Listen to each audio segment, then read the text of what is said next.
The 43-year-old Tom Brady looked at least 42 against the Lions on Saturday. 348 yards, 4 touchdowns in the first half alone. Most ever in a first half for Tom as the Bucs won big, but it came against the Lions. And Brady's Bucs only 1-5 against winning teams this year. Brandon, did this team prove they're contenders, or are we making too big of a deal about the fact that it was the Lions that they end up crushing this weekend? Hey, for some, maybe, but for me, my position hasn't changed on this team. I've said it for, half the season now. They have real issues on the offensive side. But when you can play defense the way they play defense, they can do it all. They can get after the quarterback.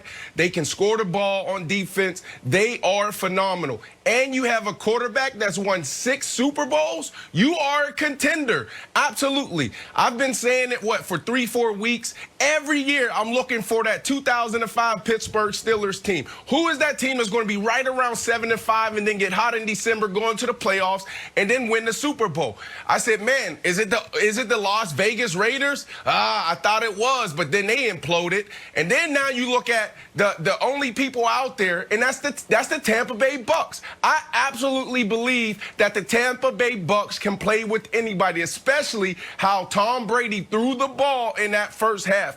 Phenomenal outing by the Tampa Bay Bucs. I know Nick is probably going to go a whole different direction, but the truth is this. This team is the real deal. Yeah, against bad teams, they're awesome. So, listen, you know the direction I'm going to go because I told you what was going to happen a month ago.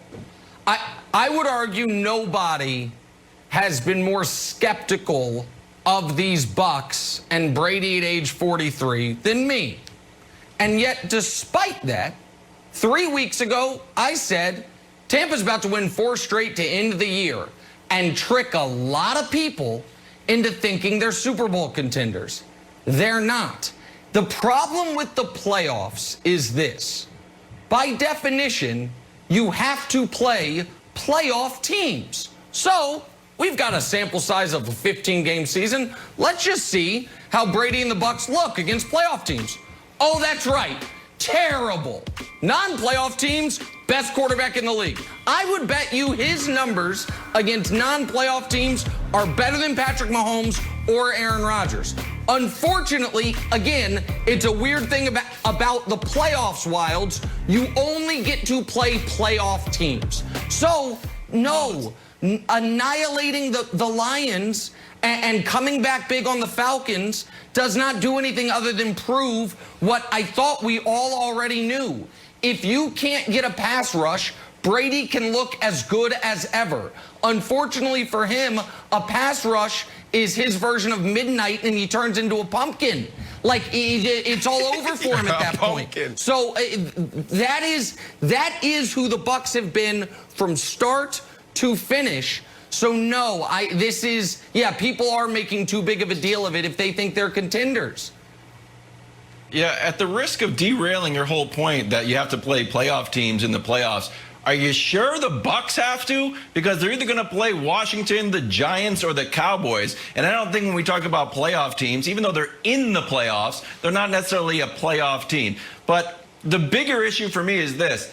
That game felt like the Broncos-Saints game where you pull the quarterback, out of FedEx, and but with none of the charm. They were missing 5 coaches, and Matthew Stafford went down. So I'm watching the game like, oh, all right, Brady's got 2 touchdowns in 8 minutes. It just felt more of like a exhibition game at some point, Brandon. So for me, it was the COVID contact tracing that kind of made this game a wash. There's nothing really that the Bucs could do to impress me because the Lions felt so out of sorts.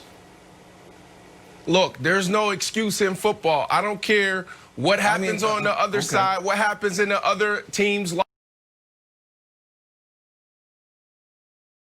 locker room.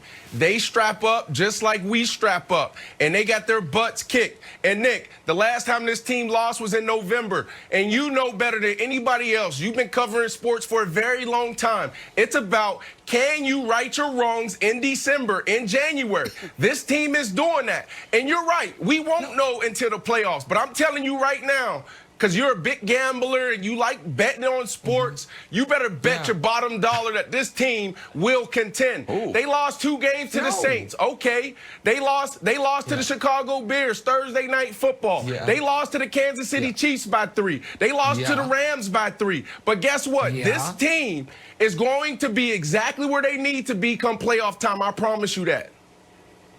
Home with their families? I mean, maybe. It's been a rough year. It'd be nice to spend time with them. But, I mean, you just listed those teams as if those teams don't all have one common denominator. They're playoff teams. Like, what are we talking about? That's right. I just, honestly, we can talk about the Bucks getting hot. Hold on. We can talk about the Bucks getting hot. But if you want me to believe that, you have to present the case that if these 4 games that Falcons, Panthers, Lions, Falcons again, were the first 4 games of their year. And at the end of the year, they had the Saints, they had the Chiefs, they had the Bears. They still would go 4-0 going into the playoffs. They don't listen to you. But nobody's going to present that case because nobody believes it. Let me give you an example. Right now, let me give you an example. Please. Let me give you an example. The Bucks is like my 6-year-old son. My son just turned 6 December 17th. Sometimes we go in the backyard and we shoot hoops. When he's missing shots, he starts crying. He starts pouting, "Daddy, I can't do it. Daddy, I can't do it."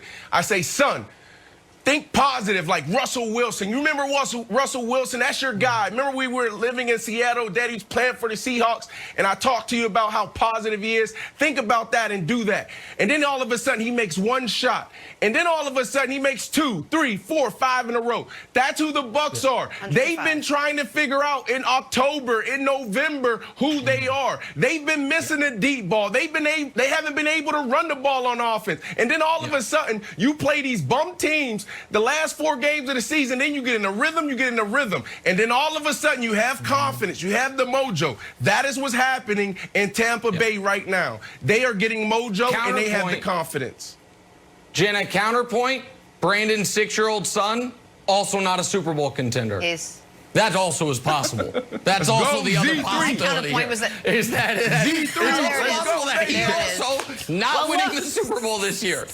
Maybe. I don't know. Bucks get the win, their first playoff berth in 13 years. So it doesn't matter who they beat. Congratulations goes out to them. Now we see what happens moving forward. All right, time to talk some Fox Super 6. They've already given away $3.5 million already. All you got to do is download the free app, get your picks in before kickoff on Sunday for your chance to win some of Terry Bradshaw's well-earned money. For much more, sports, stories, scores, all of it, you can always head to the Fox Sports app. Again, just predict the outcome of 6 NFL games, and you too could be a part of the big money earnings. In the same week, that could be for the crown. All right. Speaking of Christmas, let us pause there. We'll revisit. Christmas came late for your buddy Nick Wright, Jenna, with this game right here.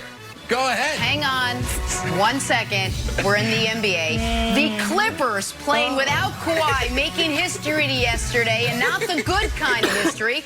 They were down 50 points to the Mavericks by halftime. Largest halftime deficit in NBA history. They went on to lose by 51. Worst loss in franchise history. Now, Paul George, who didn't play great, but played, took full responsibility after the game. Listen to what he had to say. I mean, it's not that big of a deal. Yeah, we got our butts kicked today, but you know, it's one game. I think we get away from today and go to the next one. We wasn't ready today. We wasn't prepared. Not from the plan, but just from us being ready to go, and that's on me. I guess there are multiple kinds of being ready. The actual plan, and then the other kind of being ready, which Paul George said he wasn't ready for. Nick, you agree with PG that this loss was not that big of a deal? Jenna, a new rule for this show, just to make your life easier. You never have to ask me, do I agree with Paul George? He's on a permanent disagreement basis now. A sight unseen, quote unread. Paul George said it. I'm going to go ahead and say I think the opposite. And this falls perfectly in that category. I am not one to make too much of a regular season NBA game. But there are, Kevin Wildes, a few exceptions. And one of them is this. If the following phrase is uttered, it's a big deal. And that phrase is worst in the shot clock era, ... If you ever have that attached to you, it was a travesty. You know how I know? Here's how long the shot clock's been around. Bill Russell came into the league, shot clock already there. Bill Russell's been 100 years old my whole life. He played 0 games before the shot clock era. Nick, stop it. When you have the worst game in the shot clock era, the worst first half in NBA history, it's something of a deal. And for a team that, you know, certain all-pro, arguable Hall of Fame caliber, good-looking wide receivers argue on television are going to the NBA Finals. For that team to have this game, I would be extra concerned. So Kevin Wildes, I say it was a big deal that Paul George is wrong and that was an embarrassment for them. Yeah, I would say it's noteworthy. Ty Lue, after the game, said, like, yeah, we didn't have a lot of fight and we didn't have a lot of pop. And I'm like, you think? Like, even when they were down 50, I get it. The shots aren't going in. Dallas heats up a little bit. Kawhi's gone. But you can still try. So the fact, Brandon, that it was an effort issue, like even late in the fourth quarter, Boban's catching one-handed, not jumping